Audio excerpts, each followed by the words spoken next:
하나님께서는 솔로몬에게 지혜를 허락하여 주십니다. 오늘 본문 앞절에 보면 하나님께서 너에게 지혜를 주겠다고, 호크마라는 이 히브리어 단어로요, 지혜를 주시겠다고 명시적으로 말씀합니다. 솔로몬은 하나님께 내게 백성을 분별할 수 있는 지혜를, 능력을 주십시오라고 합니다. 듣는 마음을 주셔서 분별하게 해 주십시오라고 말하는데, 하나님은 그에게 지혜를 허락하시겠다고 말씀하며 지혜와 부귀와 영광을 함께 주시겠다고 말씀합니다. 그리고 이 지혜에 관한 실제적인 예를 이 열왕기상 기자는 곧 이어서 솔로몬이 어떤 지혜로 나라를 다스렸으며 판결했는지를 실제적으로 보여주며 설명하고 있습니다. 16절에 보면 창기 두 여자가 찾아왔다라고 기록하고 있습니다. 원래 이스라엘은 창기가 존재할 수 없습니다. 왜냐하면 신명기 율법을 보면 결코 창기가 이스라엘 백성 중에 있을 수 없다라고 하나님은 명령하고 말씀하고 있기 때문에 그렇습니다. 신명기 23장 17절에 보면 이스라엘 여자 중에 창기가 있지 못할 것이요 이스라엘 남자 중에 남창이 있지 못할지니라고 하나님은 신명기 말씀을 통해서 명시적으로 선언하고 있습니다. 그리고 더 나아가 신명기 23장 이 기록의 앞부분에 보면 22장의 성적인 관계에 대해서 22장 전체에 대해서 이야기하고 있는데요. 남자와 여자가 이 결혼 관계 외에 성적인 관계를 맺은 모든 사람은 돌로 쳐 죽이라고 22장에 설명하고 있습니다. 이는 남자도 예외가 아니라서 성적인 관계를 맺은 사람은 남자나 여자 예외 없이 누구나 끌고 나와서 돌로 쳐 죽여서 이스라엘 가운데 음란하고 방탕한 것을 뿌리 뽑으라고 말씀하고 있는 것입니다. 그래서 이 누가복음과 이 복음서에 보면 이 가늠한 여인이 이 예수님 앞에 끌려 나오죠. 그런데 이 사람들이 이 여인을 돌로 쳐 죽여야 되냐고 말하는 것이 이 신명기 22장의 말씀에 근거해서 이 예수님께 요청하고 있는 것입니다. 그러하게 이러한 이유로 율법적인 관점에서 볼 때 이스라엘에서 창기, 즉 몸을 파는 여인이 존재할 수 없었고, 만약 유대인들, 이스라엘 백성들 중에 그런 사람이 있었다면 아마 돌을 맞아서 죽어 마땅한 그러한 죄였을 겁니다. 그런데 오늘 본문에 보면 창기가 공공연하게 있었고 그들이 왕 앞에 나와서 재판을 요구했던 것을 볼 때 굉장히 충격적인 사실입니다. 성경학자들은 아마도 이 여인들은 여부수 족속의 이방인이 아닌가라고 생각합니다. 다윗이 예루살렘을 정복하고 나서 이 여부수 족속들이 예루살렘에 거하고 있었는데, 그 예루살렘을 정복하고 나서 여부수에 있는 그런 남자들은 많이 전쟁 가운데 죽임을 당하였지만 여자들과 아이들은 살아남게 됩니다. 그리고 이 살아남은 여부수 족속들은 이스라엘 백성들과 더불어 함께 살기 위해서 그들이 터전과 삶의 자리를 빼앗겼기에 그들의 몸을 팔고 또 삶으로 그렇게 허드렛 일을 하는 일로 전락하게 됩니다. 그리고 이 성경을 쭉 읽어보면 가나안 땅의 수많은 사람들이 신전에서 몸을 파는 일을 하였다라고 기록하고 있는 것을 보게 될 때 이 사람들은 이방인으로 이 이스라엘 땅에서 이러한 이 매춘부의 일을 하였으므로 우리가 추측해 볼 수 있습니다. 그리고 오늘 본문에 돌아오면 이 두 여인은 한 집에 살았으며 다른 사람이 없었다라고 18절에 기록하고 있습니다. 우리 18절 같이 한번 읽어볼까요? 시작. 내가 해산한 지 사흘 만에 이 여자도 해산하고 우리가 함께 있었고 우리 둘 외에는 집에 다른 사람이 없었나이다.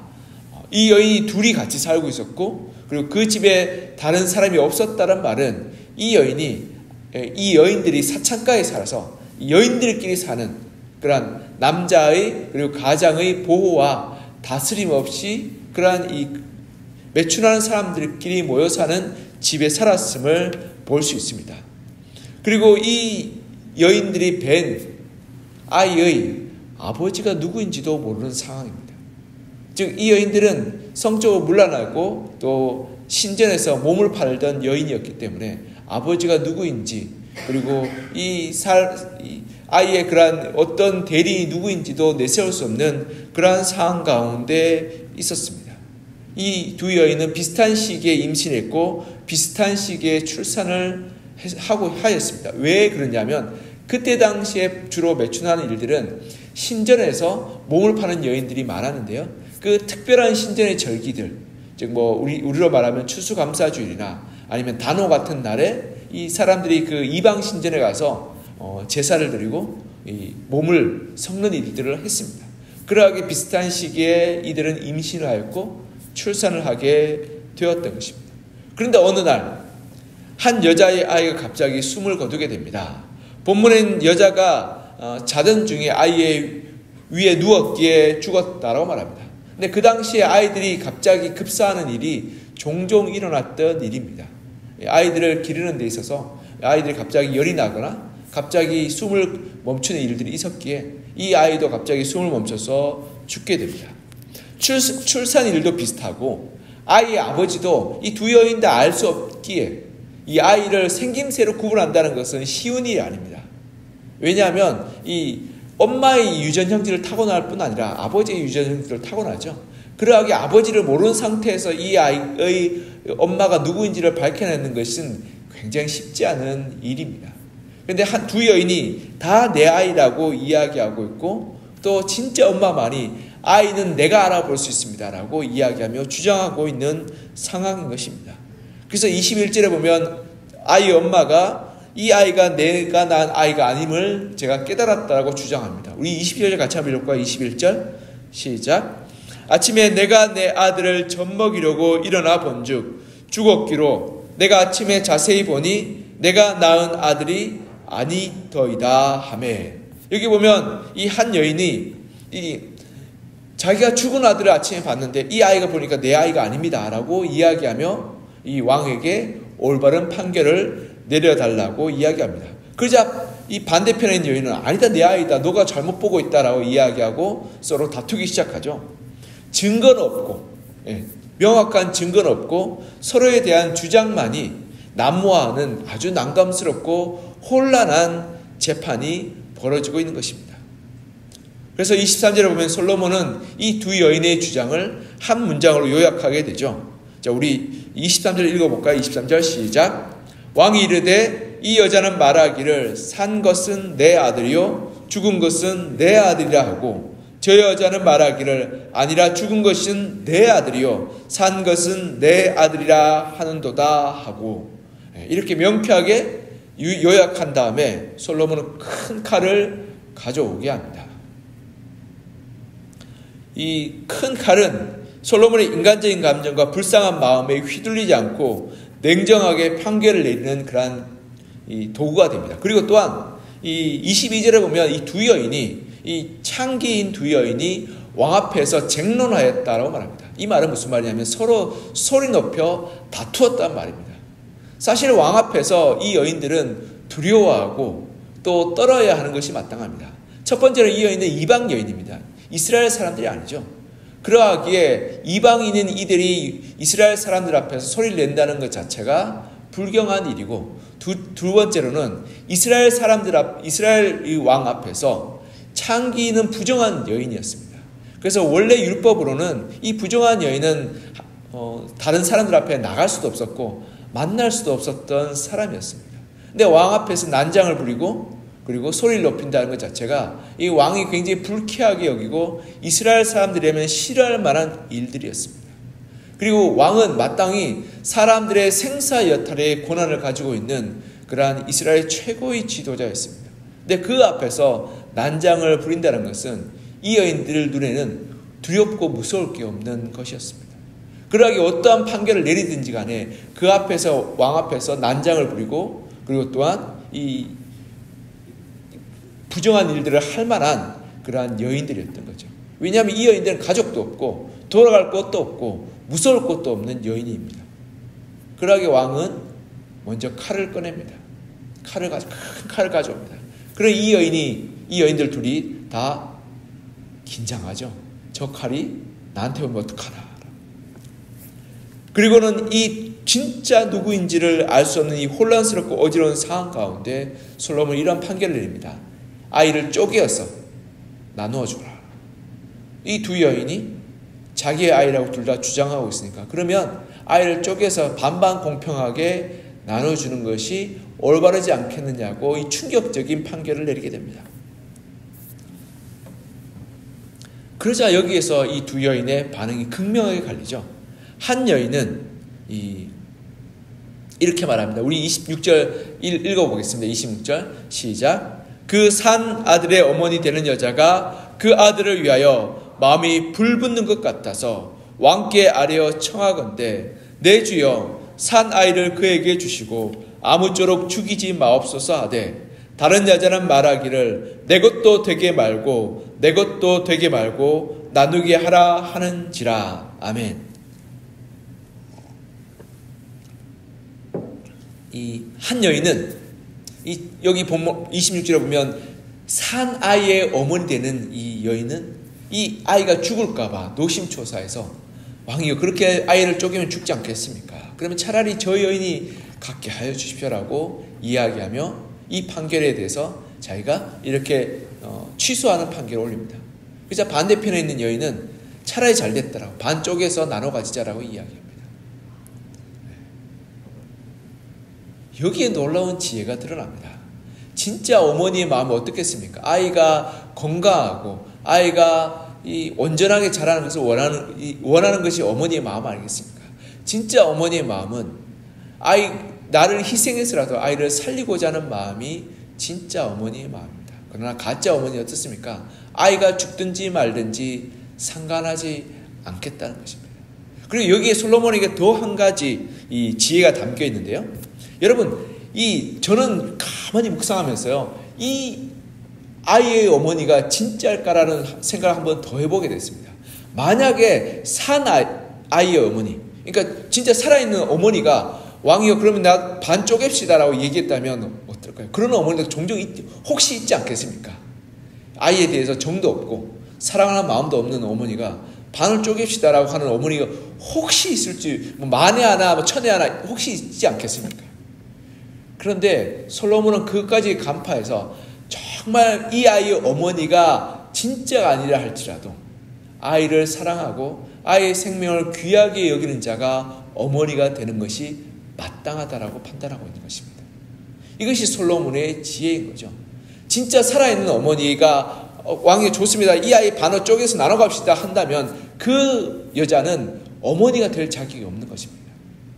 여러분, 진짜 어머니는 아이를 위해서 자기를 희생하고 자기를 위해서 긍휼히 여기며 목숨까지도 드릴 수 있는 여자가 진짜 어머니인 것입니다. 근데 가짜 어머니는 아이를 이용하고 아이를 자기의 유익의 도구로 삼으며 아이를 자기의 만족과 편안함의 도구로 삼는 여인이 가짜 여인인 것입니다. 그래서 오늘 본문에 보면 이 아이를 이 두 여인이 뵌 자녀가 둘 다 아들이었던 것 같습니다. 그러니까 이스라엘 백성들 그리고 그 당시의 풍습에 따르면 아들은 여인의 영광 아니겠습니까? 그래서 그 영광이기 때문에 나의 자랑이요 나의 기쁨으로 삼기 위해서 아들이 필요했던 거지 아이의 생명과 아이의 삶을 위해서 내가 잊고 싶지는 않았던 것입니다. 그러하기에 솔로몬은 그 마음까지도 통찰하고 살펴서 반으로 쪼갠다고 말할 때 진짜 이 아이를 사랑하는 여인, 그 아이가 진짜 엄마든 가짜 엄마든 상관없이 이 아이를 사랑하는 여인에게 아이를 주어야겠다라고 생각했을 수도 있습니다. 만약에 이 둘 다 반씩 쪼개서 가지십시다라고 이야기했다면 이 두 여인은 이 아이를 가질 자격이 없는 악한 여인이었던 것입니다. 그러나 그 둘 중에 한 여인, 정말 이 아이를 사랑하는 여인은 이 아이가 죽는 것을 도저히 두고 보지 못해서 차라리 저 여인이 갖게 하십시오라고, 내 아이지만 내가 돌보지 못하고 내가 사랑하지 못하고 내가 키우지 못한다 할지라도 아이만 살아난다면 그것으로 족합니다라고 말하며 고백한 여인이 마땅히 아이를 키우고 돌보고 사랑할 만한 자격이 있는 여인이라고 말하며 솔로몬은 그 여인에게 아이를 돌려주게 되었던 것입니다. 이로 말미암아서 이 솔로몬은 이 피상적인 증거와 사실일 뿐 아니라 사람 마음 깊은 곳에 있는 진심과 의도와 숨은 생각까지도 살펴서 그것을 드러내었던 것입니다. 이것이 바로 솔로몬의 지혜요 솔로몬의 재판의 그러한 방법이었던 거죠. 그러니 이스라엘 사람들이 이 재판과 솔로몬의 지혜를 듣고 두려워하며 솔로몬을 존경할 수밖에 없었던 것이, 솔로몬 왕 앞에서 나의 숨은 생각과 의도와 욕망까지도 낱낱이 드러나고 있었던 것을 그들이 깨달았던 것입니다. 이것이 바로 하나님의 지혜요, 하나님이 주신 그러한 솔로몬에게 주신 지혜인 것입니다. 히브리서 4장 12절 13절에 보면 이런 말씀이 있습니다. 하나님의 말씀은 살아있고 활력이 있어 좌우에 날선 어떤 검보다 예리하여 혼과 영과 및 관절과 골수를 찔러 쪼개기까지 하며 또 마음의 생각과 뜻을 판단하느니 지으신 것이 하나도 그 앞에 나타나지 않음이 없고 우리의 결산을 받으실 이의 눈앞에 만물이 벌거벗은 것 같이 드러나느니라. 아멘. 하나님의 말씀은 좌우의 날선 검과 같아서 그 어떤 검보다 예리해서 모든 것을 찔러 쪼갠다고 말합니다. 이것이 뭐냐면 의사들, 그리고 의대생들이 회부를 합니다. 사람의 몸을 장기를 다 해부하면 힘줄이 어디 있고 뼈가 어디 있으며 장기가 어디에 붙어 있고 그 장기가 어떠한 역할을 하는지를 낱낱이 하나하나 살펴볼 수 있습니다. 그리고 그렇게 열어보면 어디가 무엇이 잘못됐고 어떠한 문제가 있는지도 알게 됩니다. 우리가 암 수술할 때도 그렇습니다. 초음파나 MRI 찍어보면 여기에 암이 있을 것 같습니다라고 의사들은 추측합니다. 그래서 어떤 의사들은 그렇게 이야기하기도 합니다. 열어봐야 합니다. 열어봐야 정확하게 합니다. 얼만큼 전이가 됐고 얼만큼 침륜이 되었는지는 열어봐야 합니다. 그래서 이 전이가 되지 않고 침륜이 되지 않으면 깨끗하고 쉽게 끝나지만 전이가 심하고 침륜이 아주 많이 되었다면 손쓸 방법이 없습니다라고 말합니다. 그래서 어떤 경우에는 배를 열고 갈라봤는데 전이가 너무 심해서 수술하지 못하고 그냥 덮어버리고 그냥 치료할 방법이 없습니다라고 말하는 의사도 있음을 보게 됩니다. 즉 예리한 칼이 이 의사의 손에 들려서 모든 것을 낱낱이 해부해서 드러나듯이 하나님의 말씀이 우리의 그러한 마음과 심령과 그런 뜻을 다 예리하게 나누고 드러내서 숨은 뜻과 숨은 생각과 숨은 마음들이 다 나타나게 된다라고 말씀하고 있는 것입니다. 우리가 무의식 가운데 하는 행동, 의미 없이 내뱉는 말조차도 거기에 의미가 담겨 있고 의도가 있으며 우리의 마음이 담겨 있습니다. 그래서 현대의 심리학자들이 인간의 심리와 행동을 분석하여서 그 뜻을 해석하고 탐구하여서 사람의 숨은 심리와 의도를 많이 밝혀놓았습니다. 그런데 하나님의 말씀은 그 무엇보다 정확하고 예리하여서 우리의 숨은 의도와 욕망과 뜻을 드러내신다라고 말씀하고 있는 것입니다. 솔로몬이 하나님의 지혜로 이 여인들의 숨은 의도와 욕망을 드러내고 낱낱이 밝혀냈던 것처럼 우리가 하나님의 말씀 앞에 서게 될 때 우리가 우리의 뜻과 우리의 마음과 우리의 생각이 밝히 드러나게 됩니다.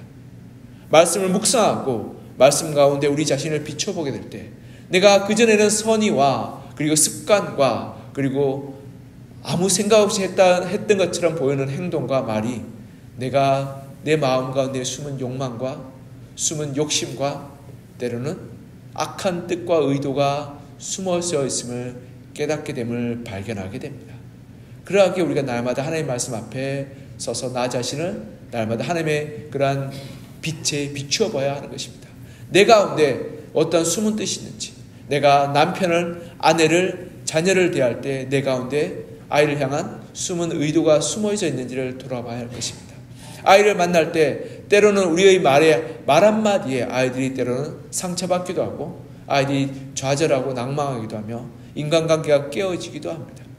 우리가 말 한마디로 너 그것밖에 안 되라는, 너 이것밖에 못해라는 그런 말들이나 그러한 우리가 무의식 가운데 했던 행동들 한마디 한마디가 사실 숨은 뜻이 있고 우리 마음에 숨은 욕망이 담겨져 있는 것입니다. 그러하게 우리 날마다 말씀 가운데 우리 자신을 비춰봐야 하는 것입니다. 하나님, 내가 정말 잘못된 욕망과 잘못된 가치관과 잘못된 삶의 습관으로 우리가 사람들과의 관계를 맺으며 행동하며 삶을 살아가고 있는지 않는지를 내가 돌아봅니다. 그래서 우리가 하나님의 날마다 그 말씀에 나 자신을 비추어서 회개의 열매, 회복의 열매를 맺어갔으면 좋겠습니다. 여러분, 병을 고치기 위해서 가장 필요한 것은 올바른 진단입니다. 올바르게 진단해야지만이 그때부터 치료가 급속하게 이루어지게 되는 것입니다. 그와 마찬가지로 성숙한 삶, 신앙의 올바른 삶을 필요하기 위해서 우리에게 필요한 것은 하나님 말씀에 비춰서 내가 어떤 문제가 있는지를 살펴보는 것입니다. 그것이 우리의 삶의 신앙의 성숙을 이루어가는 길인 거죠. 그래서 히브리서 이 말씀을 따라서 하나님의 말씀이 날카로운 칼 같아서 우리의 모든 생각과 뜻을 판단하시고 숨겨진 것을 드러내시는 것처럼 우리가 말씀 앞에서 우리의 모든 숨은 것들을 살펴보고 드러내어서 우리의 욕망과 우리의 삶을 하나님 앞에 낱낱이 고백해서 회개의 열매를 맺어가시고 또한 신앙으로 성숙하여서 우리 올바른 주님이 기뻐하시는 삶, 주님이 원하시는 삶으로 살아가는 여러분과 저가 되기를 그냥 간절히 소망하며 축복합니다. 기도하겠습니다.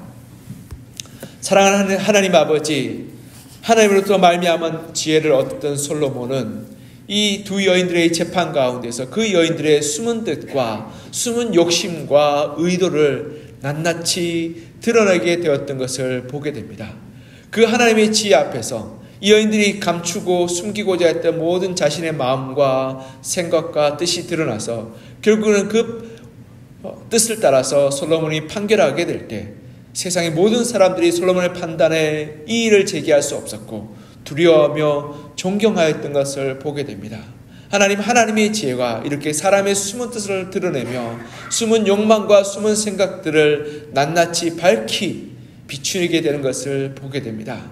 하나님의 말씀은 날카로운 검과 같아서 우리의 모든 숨은 것들을 혼과 영과 관심과 고수를 쪼개어서 밝히 드러내며 숨어있던 모든 것을 나타내 보여준다라고 말씀하시며 우리가 하나님 앞에 서게 될 때 하나님 앞에 감추어 줄 것이 없다라고 말씀하시는 것을 보게 됩니다.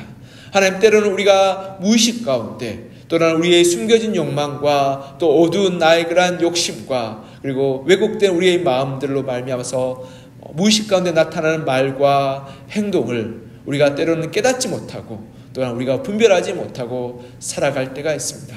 하나님, 우리가 말씀 앞에 서서 우리의 모든 생각과 우리의 마음과 우리의 뜻과 숨겨진 욕심들을 낱낱이 밝히 우리가 살펴보게 하여 주시고 그것을 하나님 앞에 회개하고 그리고 또한 잘못되고 썩고 그리고 하나님 보시기에 악한 것이 있다면 우리가 주님의 말씀에 비추어서 그 말씀의 검으로 잘라내게 하여 주시고 우리가 우리의 삶을 올바르게 분별하여서 하나님 앞에 모든 것을 드러내어서 우리가 하나님 앞에서 성숙한 믿음으로 살게 도와주시옵소서. 하나님, 우리가 날마다 말씀 앞에 서기를 소망합니다. 말씀 앞에 나 자신을 비춰보기를 소망합니다. 주께서 우리의 모든 뜻과 숨은 의도들을 밝히 비추어 주셔서 우리가 하나님의 기뻐하시는 뜻을 따라 살게 하여 주시고 하나님이 슬퍼하시고 싫어하시는 것을 우리가 돌이켜서 떠나가게 하여 주시며 오직 믿음의 열매 그리고 말씀의 열매를 맺어가는 저희들 되게 하여 주시옵소서. 주께서 우리를 말씀으로 깨닫게 하여 주시고 온전히 분별하게 하여 주시며 솔로몬에게 주셨던 지혜를 우리에게 허락하여 주셔서 우리가 말씀 가운데 올바른 믿음의 삶 살기를 소망하오니 주님, 우리를 깨닫게 하시고 성령으로 기름 부어 주시옵소서. 이 새벽에 주님 앞에 나와 간절한 마음으로 기도하고 부르짖을 때 주께서 우리의 삶의 가정의 형편과 일터와 사업장과 건강과 또 다른 사람의 관계와 믿음의 문제와 또 마음의 그러한 문제를 주님께서 만져주시고 그리고 응답하여 주시고 그리고 역사하여 주셔서 우리가 기도 가운데 하나님을 만나고 위로받고 힘을 얻고 돌아가는 귀하고 복된 시간 되게 하여 주시옵소서. 주의 은혜와 도우심을 간절히 소망하며 살아계신 예수 그리스도 이름으로 기도합니다. 아멘.